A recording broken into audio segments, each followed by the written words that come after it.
새벽의 고요 속에서 갑작스런 공포가 당신의 가슴을 조여온 적 있나요? 수천 년 전 고대 아테네의 사람들도 그랬어요. 오염된 물 한 모금, 거리의 쇠사슬 소리, 전쟁의 경보가 일상을 삼키던 그 두려움. 이 이야기는 단순한 옛날이 아니에요. 당신의 안정된 하루를 지키는 지혜를 속삭여줄 거예요. 편안히 눈을 감고 역사의 속삭임에 귀 기울여 보세요. 어둠이 아직 세상을 감싸고 있는 새벽, 고대 그리스의 아테네 거리. 당신은 딱딱한 흙바닥 위에 누워 눈을 뜬다. 익숙한 커피향 대신 습기 찬 공기와 멀리서 들려오는 게 짖는 소리가 코를 찌른다.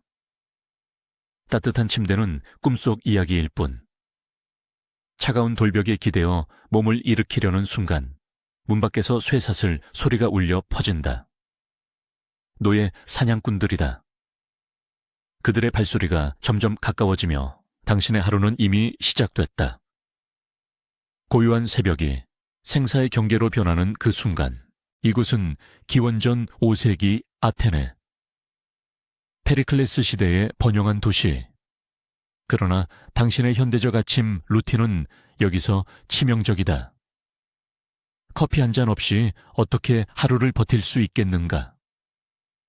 고대 그리스인들은 카페인을 알지 못했다.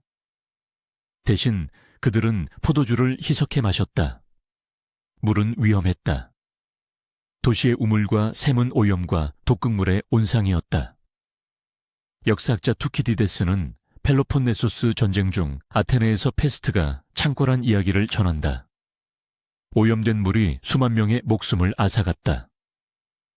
당신이 무심코 한 모금 마신다면? 장내 염증이 시작되고 구토와 설사로 몸이 무너진다. 하루도 못 버티고 길바닥에 쓰러질 터. 상상해 보아라.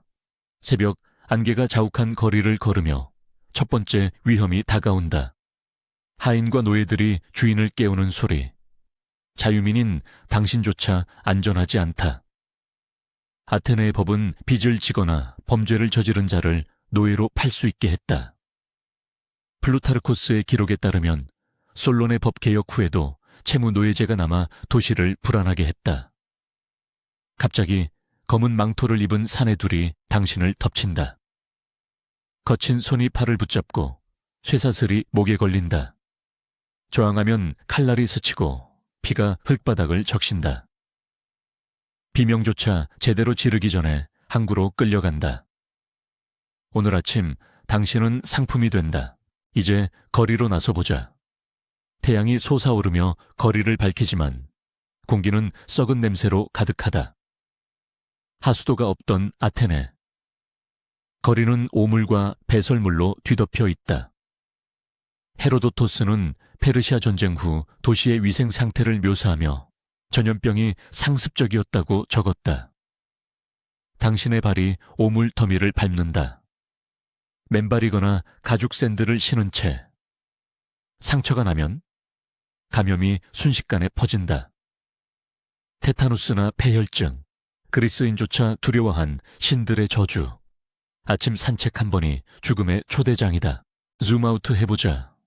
고대 그리스의 하루는 로마와 달리 매우 조기 시작됐다. 아리스토파네스의 희곡에서 농부들은 새벽에 일어나 논쟁을 벌인다. 도시민들은 아고라로 향하지만 그 길은 전쟁의 그림자 아래 있다. 스파르타와의 전쟁이 고조되던 시기, 도시 경보가 울리면 모든 게 멈춘다. 나무 뿔나팔 소리가 하늘을 가른다. 페르시아 함대가 또는 스파르타 보병이. 시민들은 창과 방패를 챙겨 달려나간다. 당신은 무장도 없이 현대인의 연약한 몸으로 어떻게 싸우겠는가? 툴리디데스의 펠로폰네소스 전쟁사에 따르면 이런 급습은 일상이었다. 한 번의 경보로 수백 명이 전장에 끌려갔다. 거리 한복판, 이제 아침 식사 시간, 빵과 올리브, 치즈. 하지만 물 대신 희석 포도주를 마셔야 한다. 왜냐하면 물은 독이었다. 아테네의 샘은 공공이었지만 적대 세력이 독을 탔다. 소크라테스의 재판 기록에서 도시의 수돗물 오염이 언급된다. 당신이 그릇에 물을 퍼 올리면 안개 낀 표면에 희미한 녹색 빛이 스며든다. 한 모금. 입안에 쓴맛이 퍼지고 배가 뒤틀린다. 역사적으로 이런 독살은 정치적 암살의 도구였다. 알키비아데스처럼 강자도 당했다. 당신의 아침 커피 대신 이 한 잔이 내장을 불태우는 화염이 된다. 주변을 둘러보자. 시장 아고라로 향하는 길목. 상인들의 고함 소리가 메아리 친다. 그러나 그 속에 숨어든 폭력. 플라톤의 예서 묘사하듯 아테네 거리는 법의 공백지대였다. 도둑과 살인자들이 활개쳤다. 당신의 지갑, 아니 주머니에 든 오볼 동전이 노려진다. 돌연, 누군가 팔을 찌른다. 단검이다. 피가 흘러내리고 고통이 온몸을 관통한다. 도망치려 해도 인파 속에서 쓰러진다. 의료는 원시적. 히포크라테스의 후예들이 와도 꿀과 와인으로 상처를 닫을 뿐. 감염이 시작되면 끝이다. 이제 지적 맥락으로 물러서 보자. 고대 그리스의 위생은 현대 기준으로 야만이었다. 공공 화장실조차 없었고 거리 배설이 관행. 아리스토텔레스의 에서도시 계획의 미비함이 드러난다. 그러나 이 혼돈 속에서 민주주의가 싹텄다. 아침의 공포가 철학자와 전사를 길렀다. 소크라테스는 이런 거리에서 제자들을 가르쳤고 데모스테네스는 연설로 시민을 깨웠다. 당신의 평화로운 아침은 그들에게 사치였다. 생존이 철학의 토양이었다. 다시 장면으로. 태양이 높아지며 더위가 몰려온다. 땀이 흘러내리고 먼지가 피부에 달라붙는다. 목욕. 공공 목욕탕은 오후에 열린다. 아침엔 참아야 한다. 하지만 채취와 먼지가 피로를 증폭시킨다. 갑자기 또 다른 위협. 노예 반란의 소문. 스파르타의 헬로트처럼 아테네 노예들도 봉기했다. 플루타르코스 기록에 따르면 라미아 전쟁 때 도시가 피바다가 됐다. 당신이 자유민처럼 보이면 노예들의 분노가 쏟아진다. 돌팔매질 또는 더 잔인한 무기. 하루를 버티려면 운이 따라야 한다. 하지만 역사적 통계는 냉혹하다. 평균 수명 30-40세. 유아 사망률 50%. 전쟁, 질병, 폭력이 원인. 당신의 면역력, 백신 없는 몸은 버틸 수 없다. 아침 커피 한 잔의 결핍이 이미 패배의 신호다. 이제 상상 속에서 눈을 감아라. 고대 그리스의 아침은 끝없는 투쟁. 그러나 그 속에서 서구 문명의 불꽃이 피어났다. 평화롭게 깊은 잠으로 들어가라. 내일 또 다른 역사의 새벽을 맞이하며. 고요한 아고라의 공기 중에 올리브 기름의 달콤한 향이 스며들던 그 순간, 한 젊은이가 잔을 입에 가져다 대는 순간 모든 것이 변했다. 웃음소리가 터져 나오던 연회 테이블 위에서 그의 얼굴이 갑자기 창백해지며 몸이 앞으로 고꾸라졌다. 독이었다. 주변의 손님들은 놀라지 않았다. 오히려 조용히 속삭였다. 또 시작이군. 고대 아테네의 점심시간은 바로 이런 것이었다. 풍요로운 잔치 속에 숨겨진 죽음의 그림자. 당신이라면 이 독이 든 플래터를 어떻게 피하셨을까? 바람이 가볍게 불어오는 오후, 아테네의 부유한 가문 저택 안으로 들어서 보자. 대리석 바닥이 선선하게 발밑을 스치고 노예들이 은쟁반에 구운 생선과 치즈, 신선한 빵을 나른다. 공기는 포도주와 허브의 향으로 가득 차 있다. 테이블 주위에 모인 남자들은 토가 로마 스타일의 히마티온을 걸치고 앉아 철학 토론에 열중한다. 소크라테스 같은 현자들이 즐길 법한 자리. 하지만 이 평화로운 식사는 환상일 뿐이다. 각 플래터 아래에는 적대 세력의 눈이 도사리고 있다. 아리스토크라트 가문 간의 라이벌 관계가 한 입의 음식으로 생사를 가른다. 상상해 보아라. 당신은 평범한 시민, 데모스. 오늘 초대받은 연회에서 호스트가 건네는 와인 잔을 받는다. 잔은 아름다운 청동으로 장식되어 있고 표면에 은은한 광택이 흐른다. 하지만 그 안에 섞인 것은 아르세닉 또는 더 치명적인 햄록 추출물이다. 고대 그리스에서 독살은 일상이었다. 플라톤의 기록에 따르면 정치적 적을 제거하기 위한 수단으로 독은 빈번히 사용되었다. 특히 아테네 민주주의의 황금기, 기원전 5세기경, 펠로폰네소스 전쟁 중에 이런 음모는 절정에 달했다. 알키비아데스 같은 정치가가 라이벌을 노리며 연회에서 독을 탔다. 한 모금에 입안이 마르고 다리가 후들거리며 30분 만에 호흡이 멎는다.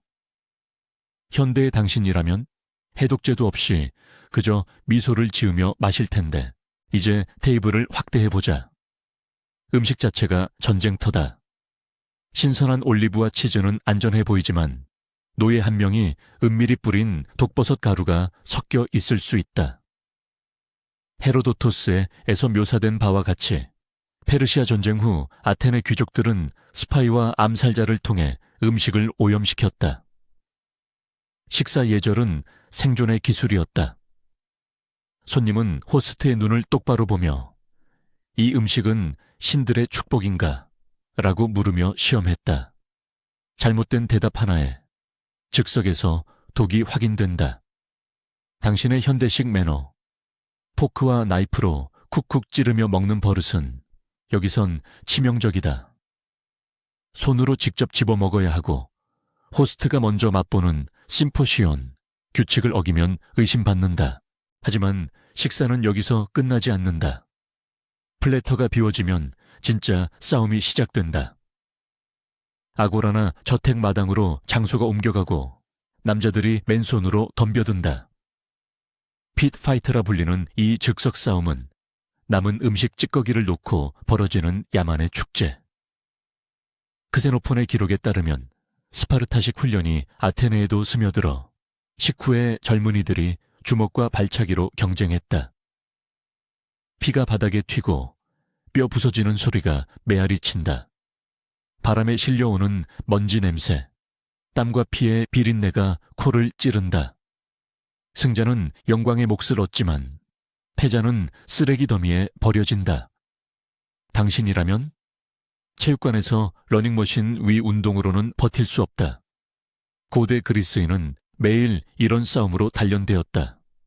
아레스 신의 축복을 받기 위해 이제 카메라를 멀리 당겨보자. 왜 이런 식사가 아테네의 본질이었을까?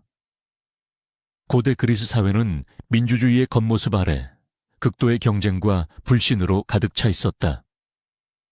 아리스토텔레스에서 분석하듯 아테네는 3만 명의 자유민이 30만 노예를 지배하는 불평등 구조였다. 정치적 발언권을 쟁취하기 위해 동료 시민을 독살하거나 싸움으로 제거하는 게 일상. 펠로폰네소스 전쟁, 기원전 4-3일 404년 동안 이런 내부 암투가 스파르타의 침공을 초래했다. 소크라테스가 햄록을 마신 것도 결국 이런 독살 문화의 연장선이다. 식사는 단순한 배고픔 해소가 아니었다. 생존의 시험대였다. 다시 장면으로 돌아가자. 해가 저물어가는 연회장. 횃불이 타오르며 주황빛 그림자를 들이운다. 당신은 이제 테이블 끝자리에 앉아 있다. 호스트가 웃으며 새 잔을 건넨다. 친구여, 이 포도주는 보이오티아에서 온 최고품이다. 입안에 달콤함이 퍼지지만 곧 혀가 저리고 시야가 흐려진다. 주변에서 속삭임이 들려온다. 그가 오늘의 희생자인가? 도망칠 틈도 없다. 문 밖에는 호위병들이 서 있고 거부는 명예훼손으로 이어진다. 고대 그리스의 엑세니아 환대 규칙은 역설적이다. 손님을 보호하지만 동시에 함정이다. 음식의 세부로 더 들어가 보자.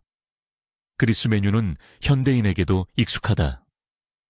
플라쿠스라는 생선 요리, 올리브 오일에 절인 치즈 티로스, 발효빵 아르토스.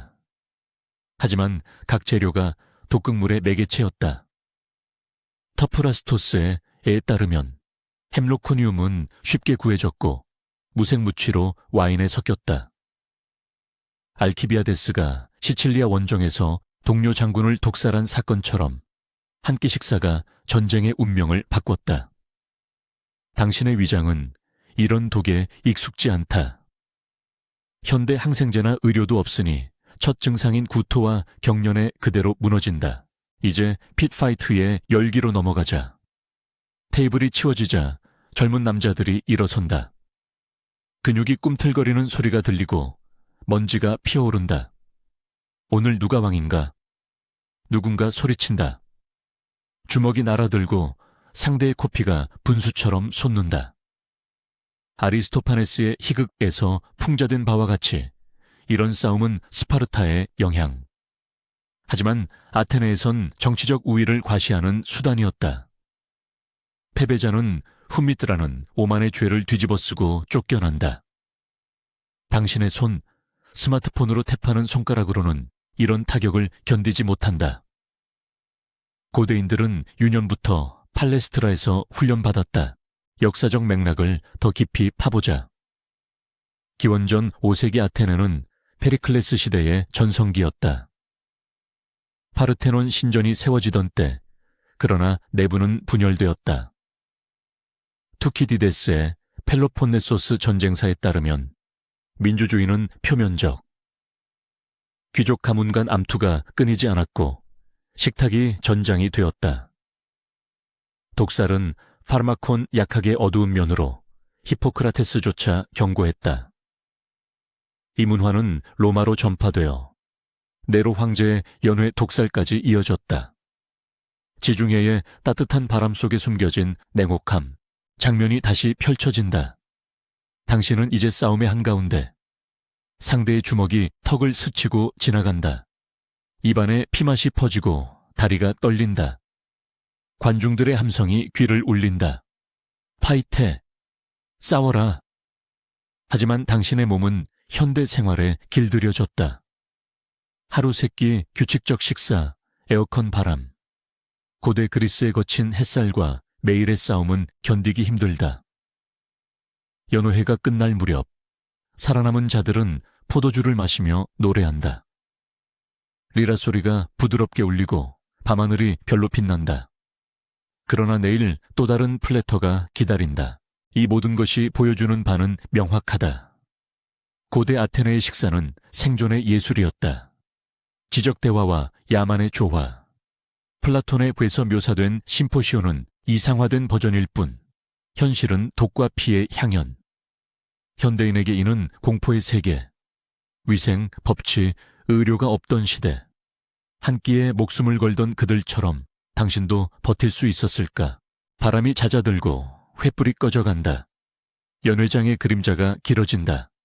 당신의 눈꺼풀이 무거워진다. 고대 그리스의 비밀을 간직한 채 평화롭게 잠들어라. 내일 또 다른 이야기가 기다린다. 태양이 하늘 정점에 떠오르며 고요한 들판에 그림자가 짧아지는 그 순간, 바람 한 점 없이 뜨거운 공기가 피부를 태우는 가운데 갑작스레 터져나오는 비명소리가 모든 것을 삼켰다. 평화로운 오후, 고대 스파르타의 헬로트들은 그렇게 반란을 일으켰다. 당신은 그들 가운데 서 있다. 발밑에 건조한 흙이 뜨겁게 달아올라 맨발을 불태우고 먼지 속에서 쇠사슬이 덜컹이는 소리가 귓가를 울린다. 헬로트 한 명이 그의 등은 채찍 자국으로 갈라진 채 호미를 들고 울부짖는다. 자유를. 그러나 그 외침은 곧 스파르타 호플리트들의 방패벽에 부딪혀 산산조각 난다. 이 장면은 기원전 7세기경 스파르타의 오후를 생생히 그려낸다. 헬로트들은 스파르타의 노예 계급으로 메세니아 전쟁 이후 포로로 잡혀온 자손들이었다. 그들은 스파르타 시민들의 토지를 경작하며 하루 종일 곡식을 키웠다. 오후의 태양 아래 그들의 노동은 지옥이었다. 물 한 모금 없이 밭을 갈고 열매를 거두며 주인의 저택으로 운반해야 했다. 땀이 눈을 가리고 허리가 꺾일 듯 아프지만 한순간의 게으름도 용납되지 않았다. 스파르타의 크립테아 제도에 따르면 젊은 스파르타 전사 지망생들은 밤마다 헬로트들을 습격해 죽였다. 가장 강한 자만 살아남는다는 법칙 아래 오후의 평화는 언제나 피의 예고편이었다. 상상해 보십시오.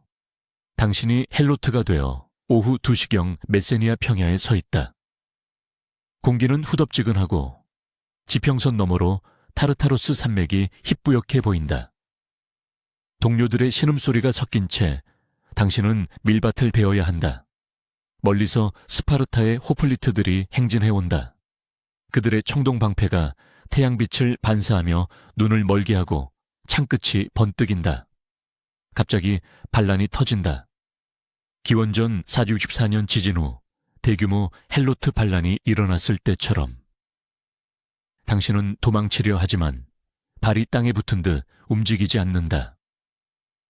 호플리트들의 팔랑크스가 밀려오며 방패가 부딪히는 굉음이 뼈를 울린다. 피비린내가 코를 찌르고 땅바닥에 쓰러진 동료의 피가 당신의 발을 적신다. 이제 카메라를 넓혀보자. 스파르타의 팔랑크스는 고대 그리스 전쟁의 핵심이었다. 호플리트들은 무거운 청동 갑옷을 입고 할랄일메 길이의 창돌론을 앞세워 밀집 대형을 이루었다. 오후 전투는 특히 잔인했다. 태양이 등을 달구고 땀이 눈을 가려 시야를 흐리게 하며 적의 창이 쇄도한다. 펠로폰네소스 전쟁 시기 스파르타는 이런 대형으로 아테네를 압도했다. 그러나 헬로트 반란은 그들의 약점이었다. 인구의 6배에 달하는 노예들이 오후 노동 중 봉기하면 스파르타 전체가 흔들렸다. 역사학자 투키디데스는 이를 영원한 공포로 묘사했다. 스파르타 시민 한 명당 헬로트 6,000명을 감시해야 했으니 오후의 평화는 환상일 뿐이었다. 전장이 가라앉은 오후, 이제 아테네로 시선을 돌려보자. 태양이 아크로폴리스 위를 물들이며 시장 아골에서 처형 소리가 울려 퍼진다. 처녀 한 명이 제단으로 끌려간다. 그녀의 흰 드레스에 피가 스며든다. 아르테미스 여신을 위한 인신공양.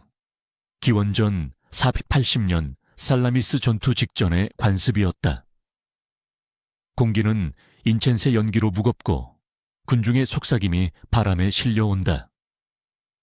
제사장이 칼을 들고 그녀의 목에 가져다 대는 순간 당신은 그 광경을 목격한다.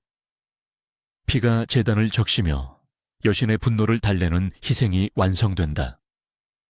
오후의 아테네는 이렇게 신화와 현실이 뒤엉킨 악몽이었다. 깊이 파고들어보자. 고대 그리스에서 인신공양은 드물었으나 위기시 빈번했다.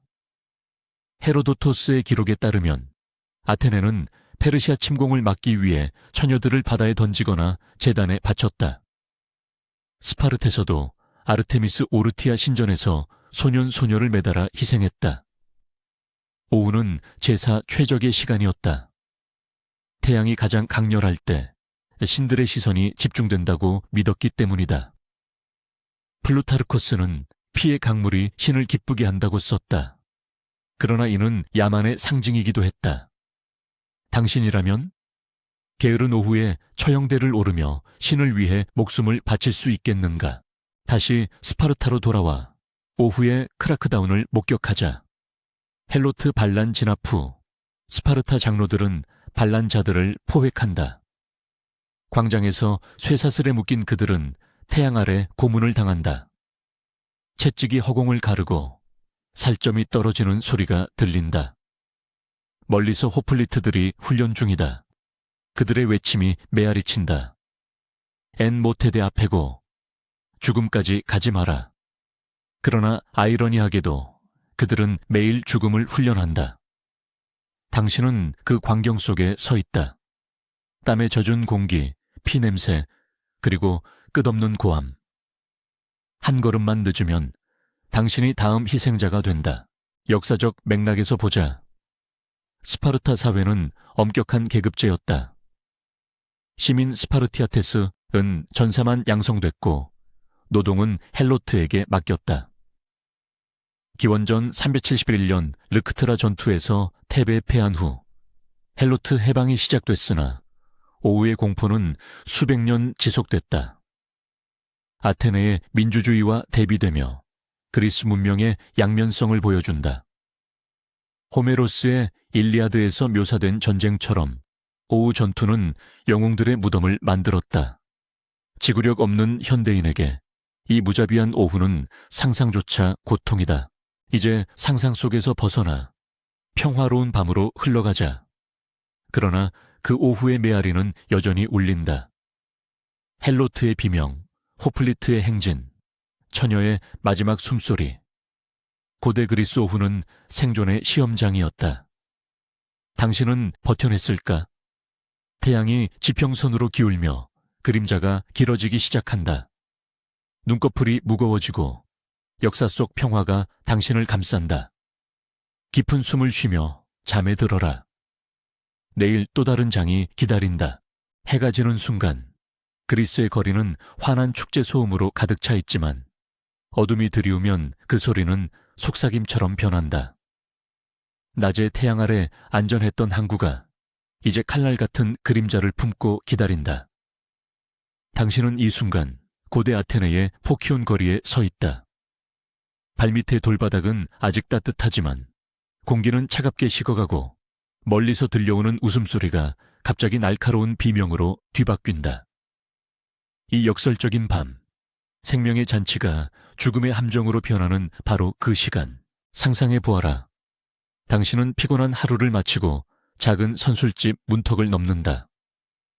안쪽에서 포도주 냄새가 진동하고 기름 램프의 불꽃이 벽에 길쭉한 그림자를 들이운다. 테이블 주위에 모인 남자들이 큰 소리로 토론한다.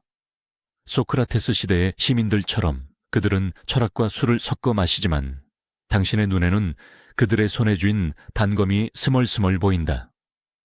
한 남자가 갑자기 일어나 동료의 목을 노린다. 배신자라는 외침이 터지며 피가 바닥에 흥건히 쏟아진다. 고대 그리스의 심포지움, 이 고상한 연회에서조차 술 취한 칼날이 춤춘다. 플루타르코스의 기록처럼 알키비아데스 같은 인물조차 이런 밤에 암살 음모에 휘말렸다. 당신은 도망치려 하지만 문 밖에는 더 어두운 그림자들이 기다린다. 이제 거리로 나와보자. 애게 해의 바람이 짠내를 몰고 불어온다. 항구의 목재가 삐걱거리고 파도 소리가 낮게 울린다. 피르스 항구, 아테네의 생명줄. 낮에는 상인들의 환호로 활기차지만 해가 지면 해적들의 시간이다. 키케로네스 제도의 해적들. 그들은 검은 돛을 단 삼각파 트리이리로 몰래 다가온다. 헤로도토스의 에 따르면 페르시아 전쟁 후에도 이런 밤시지 이 끊이지 않았다. 당신이 홀로 걷는 길목에서 갑자기 그림자들이 솟아오른다. 그들의 칼이 번쩍이고 쇠사슬이 채찍처럼 휘둘러진다. 돈을 내놓아라. 외침 속에 당신의 목에 칼끝이 닿는다. 고대 그리스에서 밤 항구는 약육강식의 무대였다. 현대 가로등이 없던 그곳, 어둠은 해적의 가장 강력한 무기였다. 바람이 더 세차게 불고 하늘은 잉크처럼 검어진다. 멀리 아크로폴리스 언덕이 희미하게 빛나지만 그 아래 평원은 공포로 물든다. 갑자기 땅이 흔들린다. 지진이다. 당신은 비틀거리며 주저앉고 먼지가 피어오른다. 고대 그리스인들은 이를 포세이돈의 진노라 불렀다. 373년 전의 헬리케 지진처럼 땅이 갈라지며 바다가 도시를 삼켰다. 파우사니아스의 기록에 따르면 수만 명이 순식간에 사라졌다. 당신은 무너지는 벽 사이에서 필사적으로 기어나온다. 하지만 구조가 아니라 더 큰 재앙이 기다린다. 지진 후의 전염병, 오염된 우물물, 시체 더미에서 피어오르는 안개 같은 패스트. 히포크라테스의 의학 기록처럼 밤의 습기 속에서 질병이 번식했다. 기침 소리가 사방에서 들려오고 피부가 검게 변하는 자들이 쓰러진다. 당신의 폐가 타들어가는 느낌, 그 끝없는 고통 속에서 고대 그리스의 밤은 당신을 삼킨다. 이제 잠시 물러서서 이 장면들을 바라보자. 고대 그리스의 밤은 단순한 어둠이 아니었다. 그것은 사회의 어두운 면을 드러내는 거울이었다. 심포지움은 민주주의의 산실이었지만 플라톤의 예서도 술과 욕망이 폭발하는 장면이 생생하다. 알렉산드로스 대왕의 부하들조차 이런 연회에서 서로 찔렀다.